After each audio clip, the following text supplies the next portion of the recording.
बालिका बहू, तेरी शादी होने वाली है अगले महीने। ये बस्ता उठाकर कॉलेज जाना बंद कर दे अब। अरे कैसी बात कर रही हो, अभी उसकी उम्र ही क्या है। इतनी जल्दी शादी करने का फैसला मैं नहीं लेने वाला। फैसला लेने के लिए तुम्हें कहा किसने है? अरे मैंने कह दी शादी है तो है अगले महीने। बेचारी अमिता करती भी तो क्या, छोटी सी उम्र में बन जाती है अपने से 2 गुने उम्र के आदमी की बीवी। शादी के बाद देर रात पति घर आता है। खाना लगाओ, भूख लग रही है। अमिता खाना लगाती है। ये क्या बनाया है? वो सारा खाना फेंक देता है। कर्म ही खराब थे जो इतनी कम उम्र के लड़के से शादी करा दी। तभी वहाँ अमिता की सास आ जाती है। अरे हमें क्या पता था कि ये इतनी कामकाज में ढीली है। इसकी माँ ने तो कहा था रॉकेट की स्पीड से काम करती है। अमिता को आए दिन ससुराल में ताने, गालियाँ और कभी कभी तो मार भी पड़ती। सुन जा, अपनी माँ को बोल 50,000 रुपए भेजे, फ्री में नहीं रखना है तुझे। अरे मेरी एक आंख का ऑपरेशन भी तो करवाना है। अमिता को सास घर से निकाल देती है। अमिता परेशान होकर मायके की ओर जाती है। वो घर तो पहुंचती है लेकिन वहाँ ताला लगा है। अरे अमिता बेटी, क्या हाल बना रखा है तेरे पति ने? कहाँ है वो? अमिता पड़ोसी के सामने रोने लगती है। मुझे नहीं जाना उस घर में चाची। मेरे मम्मी पापा कहाँ है? उन लोगों ने तो ये मकान छोड़ दिया बिटिया। वो लोग तो कहीं और शहर चले गए। तुझे नहीं बताया? अमिता जोर जोर से रोने लगती है। नहीं बताया? ये क्या कर गए माँ पिताजी मेरे साथ? मेरी जिंदगी तो नर्क से भी खराब है। अब मैं क्या करूं? अमिता रोते हुए वहाँ से जा रही होती है कि उसे एक औरत मिलती है। अरे सुनो तो, रो क्यों रही हो? तो क्या करूं, हंसू?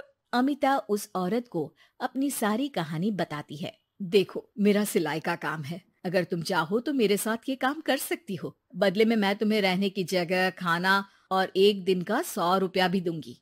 अमिता कुछ सोचती है और फिर उस औरत के साथ चल देती है। अब क्या था, अमिता की जिंदगी अपने मायके और ससुराल से दूर एक नए सिरे से शुरू होती है। रहना खाना फ्री होने के कारण अमिता रोज का पैसा बचा लेती। वो आसपास के लोगों के भी कपड़े सिलने लगी। और एक दिन सिलाई सेंटर की एक औरत कहती है, अरे वो साड़ी की कंपनी है ना, वो बिक रही है।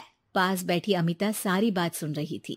हाँ, बिक तो रही है, लेकिन उस बंद पड़ी मनहूस कंपनी को खरीदेगा कौन? तभी तो इतनी सस्ती बिक रही है, लेकिन कोई खरीदार नहीं है। फिर भी कितने की बिक रही है? अरे पूरे 5 लाख में मशीनों के साथ। लेकिन यहाँ कोई लेबर काम नहीं करेगा।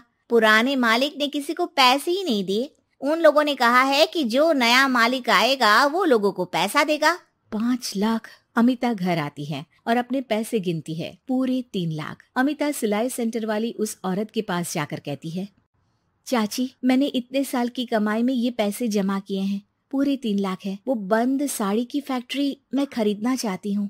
अरे अमिता, पागल हो गई हो क्या? वो 5 लाख की बंद मनहूस फैक्ट्री खरीदेगी, फिर लेबर का बकाया पैसा देगी, और वो फैक्ट्री चलेगी कि नहीं ये भी कोई नहीं जानता। लेकिन अमिता नहीं मानती। वो उस औरत से कहती है कि वो उस फैक्ट्री को खरीदना चाहती है और खरीद कर ही रहेगी। औरत भी अमिता की मदद कर देती है और फिर अमिता के नाम एक साड़ी फैक्ट्री हो जाती है। शुभारंभ वाले दिन अमिता लेबर से कहती है, मैं इस फैक्ट्री को दोबारा खड़ी करना चाहती हूँ। आप लोग इसमें माहिर हैं। मैं नहीं जानती कि पहले वाला मालिक के काम करने का क्या तरीका था, लेकिन मैं अपनी योजनाओं के साथ आई हूँ। मेरे पास आप लोगों को देने के लिए अभी तो पैसे नहीं है, लेकिन मैं वादा करती हूँ 3 महीने में आप लोगों के पैसे ब्याज सहित आप लोगों को दे दूंगी। और ये क्या बात होती है? हम सारा दिन फिर से काम करें और पैसे ना मिले तो हम खाएंगे क्या? सिर्फ 3 महीने की बात है। वैसे भी आप लोग बिना काम के यहाँ नए मालिक के इंतजार में बैठे ही थे। मैं काम करना चाहती हूँ और 3 महीने में सारे पैसे देने का वादा भी करती हूँ। लेबर आपस में सलाह करते हैं और अमिता की बात मान लेते हैं। सिलाई सेंटर से मशीन, सिलाई और कपड़े के ज्ञान में माहिर हो चुकी अमिता सभी के साथ मिलकर खुद काम करती। शहर और दूसरे शहरों में घूम घूम कर साड़ी का डिजाइन दिखाती और ऑर्डर लेती। अमिता को कई जगह से ऑर्डर आ जाते हैं। कई लोग उसके काम को सराहते तो कई आलोचना भी करते। अरे बड़े बड़े व्यापारी बैठे हैं, यहाँ तू कहाँ टिकेगी? लाओ दिखाओ कैसी साड़ी बना रही है तुम्हारी फैक्ट्री। अमिता उन लोगों को साड़ी के डिजाइन दिखाती है कि तभी वहाँ व्यापारी की बीवी आ जाती है। हाय रे, कितनी प्यारी साड़ी है ये, बड़ी महंगी लगती है, मेरे लिए ले लो ना जी। और हाँ, अपनी दुकान में भी रख लो इसे, बहुत बिकेगी मैं कहती हूँ। अमिता मुस्कुराती है। अरे सेठ जी, बड़े बड़े व्यापारियों से नहीं, पर अच्छी डिजाइन और क्वालिटी से बाजार में चलती है। अब बताओ कितने का ऑर्डर है आपका? धीरे धीरे अमिता का आत्मविश्वास और बढ़ता है। बड़े बड़े ऑर्डर्स के लिए वो खुद लेबर्स के साथ मिलकर सारा दिन सारी रात काम करती। और फिर वो दिन भी आ जाता है जब अमिता को लेबर को पैसे देने होते हैं। मैं आप लोगों से 3 महीने बाद आज के दिन ये बात करना चाहती हूँ कि मैंने जितने पैसे देने की आपसे बात की थी उतने मैं नहीं दे सकती। हम लोग जानते थे कि, पर आपकी कंपनी तो फायदे में है, फिर हमारे पैसे क्यों नहीं देंगी? मतलब आप लोगों के बकाया पैसे, ये 3 महीने के पैसे और ब्याज के साथ मैं आप लोगों को 10% का मुनाफा भी दूंगी। सभी खुश हो जाते हैं। मेरा कोई परिवार नहीं है, लेकिन दिन रात आप लोगों के साथ काम करके मुझे आप लोगों में ही अपना परिवार दिखता है। अमिता की फोटो पेपर में छपती है। उसके बिजनेस मॉडल को पढ़ने के लिए कई बच्चे भी उसका इंटरव्यू करते हैं। अब अमिता 1 से 2 और 2 से 4 फैक्ट्री खोलकर देश में बड़ा नाम कमाती है।